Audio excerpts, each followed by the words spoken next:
Destiny or not, we're going to find out here. Jumping into the draft, game number 1 in this best of 5 lower bracket final. Blacklist International, APBR prepped and ready once again, going through the ringer up to this point. They've got another obstacle ahead of them, and we'll see how things fall into place once again. Ban-wise, a little bit, difference here, but a lot of familiarity as well. Fredrin, Valentina taking out Baksha for APBR on the blue. Over on the red, we have Blacklist International taking out the Guinevere, the Joy, the Nolan. Yep. Bruno as well as Farmis open for Blacklist International. You don't want to, obviously you don't want to give the Valentina to Yue, because how strong he is. But Matilda now being picked up by APBR now, Red J special for sure. Now they will get the Akai, the winning hero that they used when they went up against Geek Fam Indonesia, quickly banned and sorted out by Daewoo, but that did not net them the series victory anyways. So I'm thinking like Bruno Akai here for Blacklist. Oh, Lilia. Okay. Lilia picked up. This is something that, she is priority, but oftentimes, you don't see this exactly right now. Is this a smart choice? Pick up the Lilia and the Akai for now, and all you see is the Matilda? For sure. It's a US special. You know for sure that the Farmis is going to be a consideration for APBR, as well as your typical marksman. There's consideration of getting the 1-1 now, but knowing APBR, after seeing what they saw in the previous series, maybe they might just go for the Claude instead for this particular slot.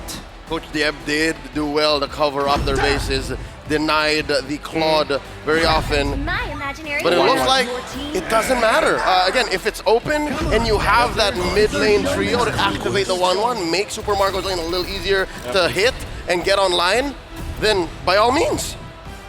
It's going to be the Claude immediately answered by Blacklist International.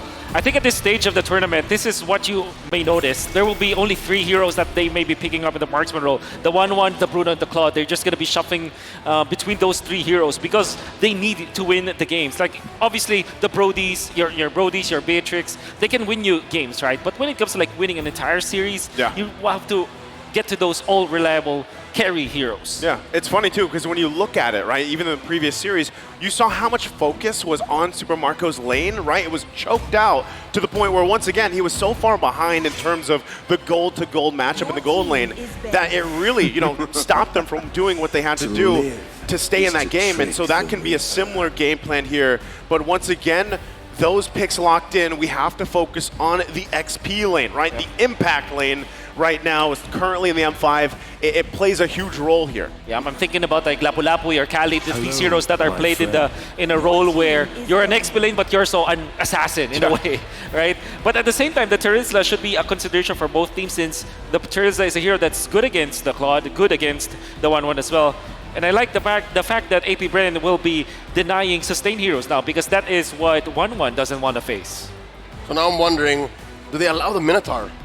The Minotaur is still out there. If both teams are looking for an XP laner, it's very clear that Blacklist actually need a roamer. You have to activate a Yue. You have to allow for them to, again, be ready for these false collapses, fall away team fights, fade away team fights. So I'm wondering if that's going to be possible with what's left on the board after Coach Ducky and Coach Bren are done banning. Oh, there's the Khalid, as we talked about. It's been making waves, or sand waves, if you will, throughout M5, of course. Love it. Thank you. Let's see if this last ban is actually that Minotaur, because I think one of the questions is, Hitman becoming the heel man. There's been a mixture of his own playstyle so far. Is Minotaur that answer for APBR to ban out? Or the Rafaela, maybe? Either will be great. And obviously the Minotaur is a hero that Claude doesn't want to face. That means that if it is let go, Blacklist are going to be inclined to pick that up, their 4th pick. Or maybe maybe the answer is have Edward be the flex hero, or the hero that will have the complete answers, which is the traditional trajectory for Blacklist International. Good call. There it is. Yep, going to be banned out once again.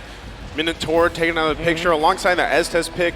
So, heel man, what's left for him? Rafaela. That's about Rafaela and Tigreal, perhaps. We don't want to mention the Florin. Nope, that's a bad word. Okay. For now, at least. Again, Florin hasn't been performing very well here in the world stage. Looking at Blacklist again, I agree. Maybe Flex Edward. The R low hasn't been banned yet. The R low. The R low. Yeah, it's Our low is pretty solid. Yeah, Renegade also likes that. You overload the CC. Yep. You overload the Purify. It has a combo with Akai as well. I will choose my own. Very good. Well done. Well done. It's picked up here. I know my Abunjingjing. I know my Hitmans. Makes sense though, right? I mean, go ahead and pick it up. It also helps you kind of deal with if there's the instance where you have your guiding winds to kind of play against and the movement speed and everything else from AP Bren. At least you have another option, right? But still, you got to work around once again the heavy spin, being able to find out these lockdowns yourself. So, what are the next two responses here? There could be a Minotaur for the side of AP Bren, as well as the maybe a Band out. It's banned out. Oh, it is. I think Tigreal. Tigreal, there you go. For, Another.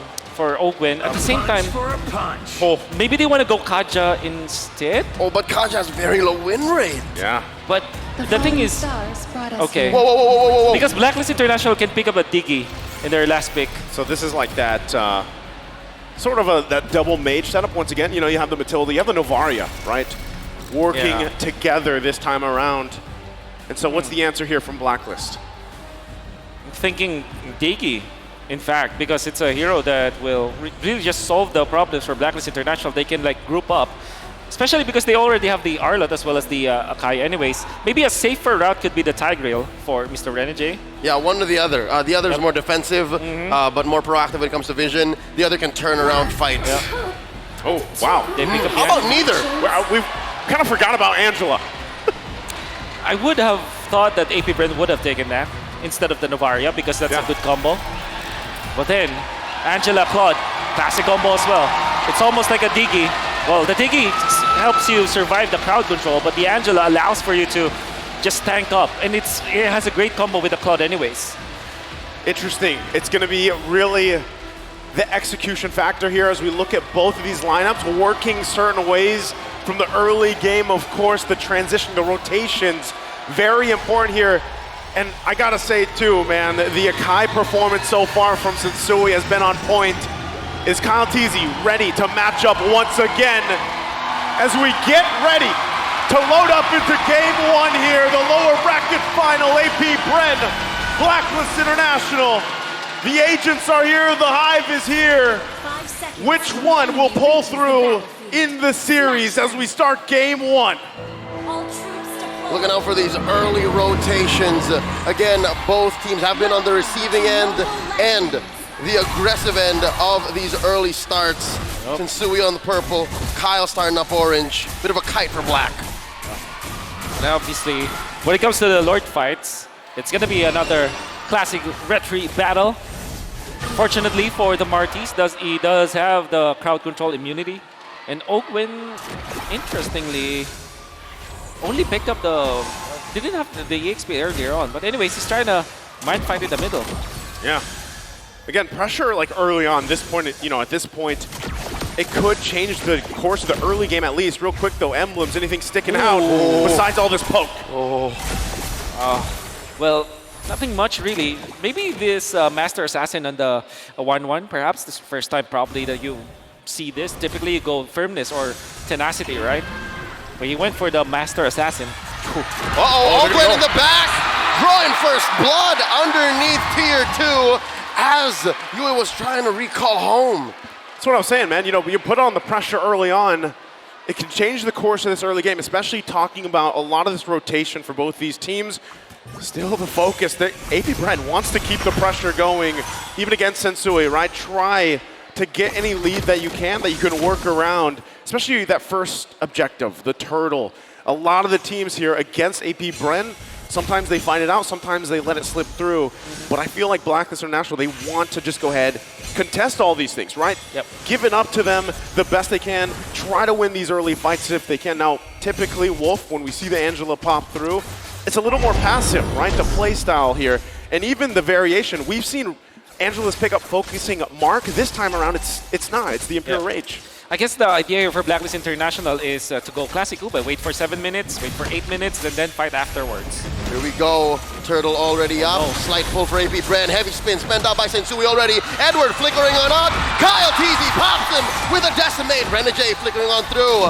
There's a puppet on the strings. AP Bren putting up bodies in between them and Blacklist. Turtle scored. AP Bren. Great force out coming out from Flap TZ, forcing the heavy spin while only using his flicker. He can get back to the fight. Then, we know for sure that Cal TZ had a micro objective battle against Sensui the Lizard, where they had a retry battle that favored Cal TZ eventually. That meant that Kyle TZ had easier access to level 5, and Sensui not having the heavy spin and a level disadvantage, he just decided, I will not fight. Yeah, I feel like as your Blacklist International here, and you're working against, let's say, the lineup of AP Bren, right? The tools that they have vision, they have utility in terms of mobility, right? With the Matilda pick, that's really what's going to favor them early on. Once again, as Blacklist International tries to build up here, trying to buy some time, of course. That's the thing with Claude, right? You need to be able to build up on this Claude real quick as items are falling into place. Yep. Anything here happening, Wolf, sticking out? Maybe the defense is going to be important. Sensui, interestingly, will try to fight this purple. Gets it, actually. Yep, spends his retribution. Yasuo Echoes spots a few. Sensui displaced, forcing a heavy spin. Circling Eagle, knocking up 2. 3 members of Blacklist push back into their jungle. Wow. A disengage. Yeah, they get out with it. He gets away with it, literally just walking in front of the members of AP Bren, gets out with the help of his teammates, and then all of a sudden he equalized. Because I was just about to say that Blacklist International kind of needs to secure levels onto Sensui, which means that they need to secure the jungle again. The fact that they got a purple buff away from AP Bren, that's pretty massive when it comes to their recovery. Gentlemen, I can't believe it. He committed Grand Theft Purple with 0 punishment. Now up top, Renegade in trouble. Circling Eagle committed by Ogwin. Wow. That's enough damage. Kyle TZ using the decimate. Now it's Oheb's turn. BMI on out. Staying underneath his turret. AP Bren pushing the advantage. Going up about 2,000 gold ahead. Super Marco looking to take to the skies. Blazing Duet versus the crossbow Tang. Marco wins. Oh, that's tough, right? You blazing duet, but unfortunately, you can't shoot up too much into the air there with the airtime. Now, once again, Turtle gonna be up here, second one of the game. Blacklist in position. It was all horizontal. We need to go vertical. Edward gets a hard guard in him. The hitman healing him up, not enough. Ogwin gets the kill. Turtle still standing, down to a fifth of its health. Blacks International with the pull. Kyle Easy coming in with the steal. Sensui backing off, still has a heavy spin in check. They disengage, losing 100%, going over to AP. Great decision from AP Bren to turn onto heroes first. As they have found an opening onto Edward, you can say that Renegade's usage of the ultimate might have been a second too late. That meant that even after the shields, the damage output of AP Bren was enough. And then the retry battle won by Kyle TZ. It's definitely AP Bren's early game now. Yeah, speaking of early game, once again, at this point in the game, you're nearly 4K ahead. Blacklist International, the way they want to adjust to this is, again, buy some time, let scaling happen here.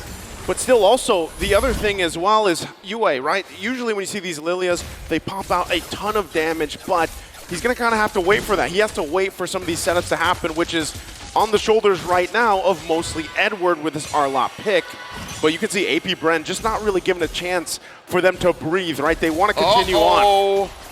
Super Marco putting quite a bit of damage onto Oheb. AP Bren have done more than just checking. In terms of an MMA fight, they've been stepping forward, looking for these feints, looking for these sweeps, and that's what explains his 5K gold lead, 5-0 at 6. Yep. And even if Blacklist got a solid haymaker, a solid check under the chin, stealing a purple, AP Bren didn't even need it. Yeah. Like RTC is in the zone right now, I would say. The way that he utilizes the ultimate is always pixel perfect. You wouldn't think that it will be enough to get kills, but so far his 2 kills were well-calculated usage of the Decimate. Ooh, few hits, swiping away Kyle TZ, putting Sensui down, half health, Hogan pushing them back. This mid lane in tier 1 is the only one standing left for AP Bren, the slow assault. So given this situation, we're seconds away here from the last turtle of the game, is Blacklist International better just giving this up? Wolf, let it be. Just give it up, get ready for the Lord. Yeah, absolutely. If they can defend by not dying, go for that. But if they will lose more in defending turrets or defending like turtles, it's absolutely not going to be worth it. Sensui might try to go for this, but Kyle is level 10 and he gets smoked. That's it. Yeah. That's 3 spotted. Sensui used the heavy spin, pinning Super Marco, dashing on through, clearing it off, cleansing it. Edward in trouble, taken to the skies with the Wow. Gonna go in, and there it is. Crossbow Tang jumping through. Yue gets popped by Flap TZ, knocking him out behind tier 2. And with that, AP Bren force the advantage. Couple of kills, plus a turtle. Still going to be putting the pressure there in the mid lane. Will get the tier 1.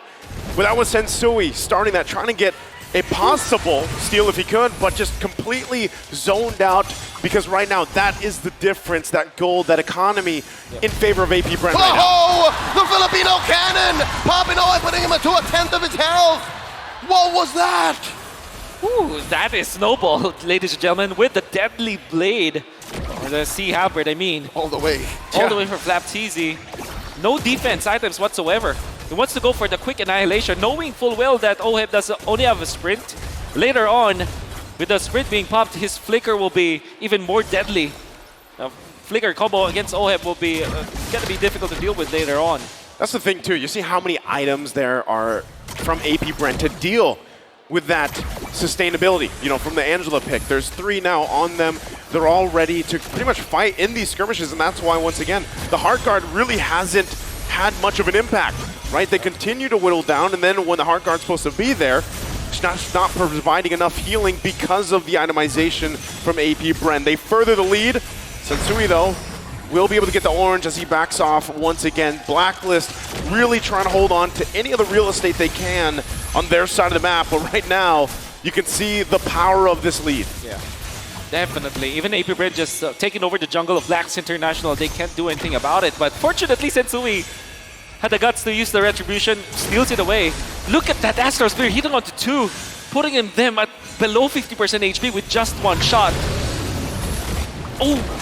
Again, right? This is why Novaria, for the longest time, has been prioritized, right? Vision, poke potential, increasing the hitbox even, and now with everything, AP Bren's going to be able to go ahead and just grab themselves this Lord as well.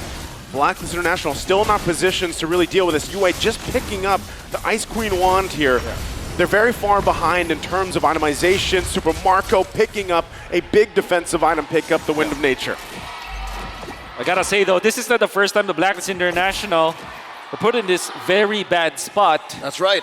Just yesterday, they overcame what, a 10k gold lead, 12k gold lead?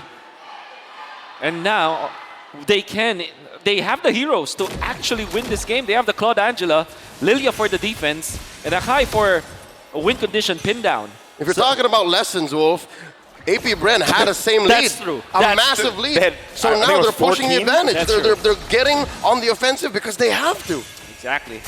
They have to. So either way, once again, Blacklist International still could hold on much longer. It is only 10.5 minutes in. They got to make quick work of the Lord top side.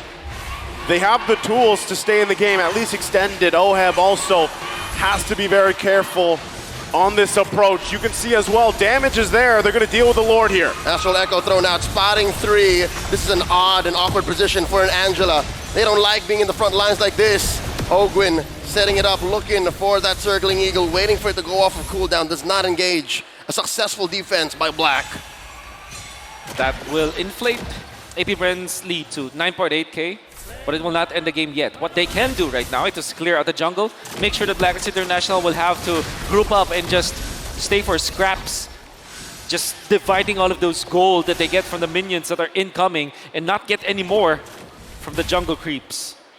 Well, they deal with these shots here. Once again, looking at the items, you can see, right, Oheb needs a lot of time. He's only got the Demon Hunter Sword. He's got the Golden Staff here. Most likely will be able to grab the Wind of Nature next. But still, that's the thing, right? Working alongside the fact that you are down this far behind, the approach you have to take is you got to be kind of cautious, careful. Ogwin constantly putting the pressure here with the Circling Eagle for Blacklist International, and that's why the positioning is so important. Even looking across the map, looking at the positioning of AP Bren, they want to punish a misstep from Blacklist International to possibly end the game early, right? They don't want to extend it too far. They go for Sensui. He's at the front, but he's going to be fine. The pokes come through, though. Something about Few here in game number 1 tells me he's in it to win it. He's been catching Blacklist International with 4-man, 5-man Astral Recalls on a constant basis. 12 minutes in, I think there have been 4 or 5 big-ticket ults from this Novaria. Yeah. And it's going to help with the check. It's going to help make this 22nd Lord coming up all the more important because the turn is going to be almost impossible for Blacklist. See Edward now picking up the Radiant Armor, much needed. And one thing that I noticed, how Blacklist International plays so far, than stage 2 of knockouts, Renjay never leaves OHEB's side. But this time, picking up the Angela means that you actually can leave OHEB behind. Ooh, Flapteasy playing footsies, checking who else is with Edward here. Spots Renjay in the back, throwing out a circling eagle. They back out. Again, I think at this point still, given the difference here, yeah, the retro is going to be used. So I don't feel like they actually want to go ahead and fight. Obviously, this Lord, AP Brent's got that information as well. They can go ahead and clear this.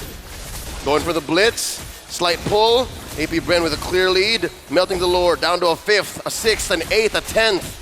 Clearly, AP Brent in control here. 10K ahead, 7-0, 13 minutes in. Ogwen does not find him. And a very nice idea coming up from AP Brent. They forced the retribution, and knowing full well that the Blacklist International didn't have the retribution too, that means that they could fight, couldn't fight around the Lord area. That's a quick take coming out from AP Brent. How good is their push though? You're gonna see, as they're slowly pushing the middle, they're kind of freezing it so that all of the links will come up together. Unfortunately, the bottom lane is gonna go first. Well, Edward using the final slash. So still, they got to deal with the lanes. Lord now on the top side. AP Brent wants to get these base turrets down. It's going to start up top. Another big 5-man lateral Astral Echo. The pull, the dash, the jump. Edward moving on through. Agent Zero. Spell tapping through. Forcing out of Black Shoes. Flapteasy taking a few hits there. Inside the base now. The Blazing Duet coming in. Edward popped, dropped, and not going to be able to stop this push from AP Brent. 13K ahead, barreling through. Up next on the docket, bottom lane. Blacks International gonna be able to defend, clear that wave. Only one inhibitor falls. They hold on to at least a little bit longer. Bottom turret, one hit away here. But Blacklist International, you can see they're starting to get the damage online, especially for OHEB. But can they hold on longer? The jump in. Another Black Shoes, a heavy spin. Pinning down Flapteasy. Gonna take him down. But Sensui pays the iron price. Marco taking down an inhibitor in mid. Down bottom as well. Dodge. Sensui's not here to half through and split these waves. But it looks like he's gonna slow down. Unless AP Brent waiting for a wave in mid. The Astral Echo spots the 4 remaining members of Black. The circling. Good eye sniper. Few finds 1. 3 defenders left underneath the base. There's a solid wave.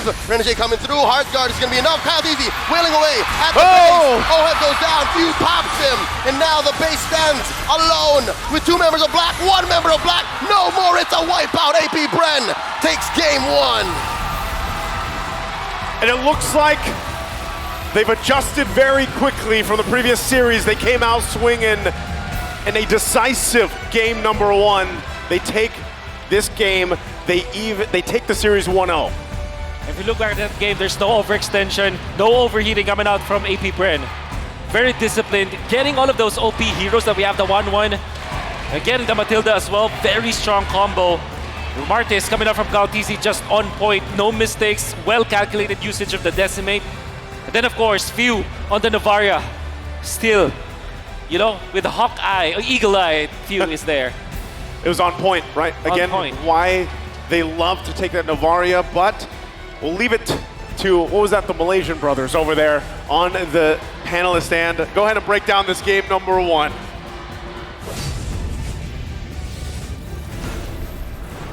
Thank you very much to our Filipino brothers on the desk, where I gotta say, looking at this game, amazing performance coming in from AP Brent, where Ogwen as well as Few, in my personal opinion, created a lot of space, and Kyle Teasy was there to execute whenever a member is low, or the moment when Blacklist International tried to stay a little bit longer. I would say the space control coming in from AP Brent was splendid. Absolutely, but that's not all, right? When we look at Blacklist International's overall style of composition, truly, is it an all for one, or is it a one for all? And it definitely felt like it was based to play around their mid as well as their gold laner here. But you got to give credit where credit is due. AP Brent, solid game through and through from draft all the way to the finish. I'm pretty sure we both know who the MVP of this game is going to be. Well, with that being said, we're going to look at the MVP of this game. The MVP is going over to Ogwen, where again, like I said, the way that he controlled the space, I got to say, the members of AP Brent, they're very free to walk around everywhere because Ogwen is poking, Ogwen is figuring out where everyone is. He's an enabler, and He enables everything. All around a nice guy, man. I mean, that's the thing with Matilda.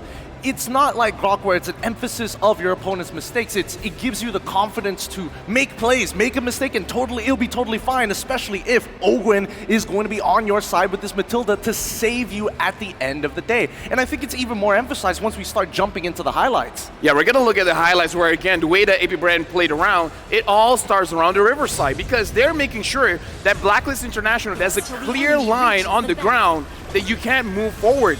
And we got to say, Ogwen, again, moving around, giving space, giving vision, but I want to talk about Few as well. Few also giving vision, but more so giving the damage, making it so that before the fight even starts, it's not a good idea to engage. Well, I mean, there was a couple of problems, right? We're hoping that Renegade is able to keep everybody topped up, clean, but the laning phase was absolutely ruined so fast into the game. And that's where you see this huge wave of momentum coming up from the side of AP Bren, especially around types of fights where you're hoping that, at least for Oheb, he's put back enough time, 3 minutes worth of time, that they're not able to get to their eventual power spike.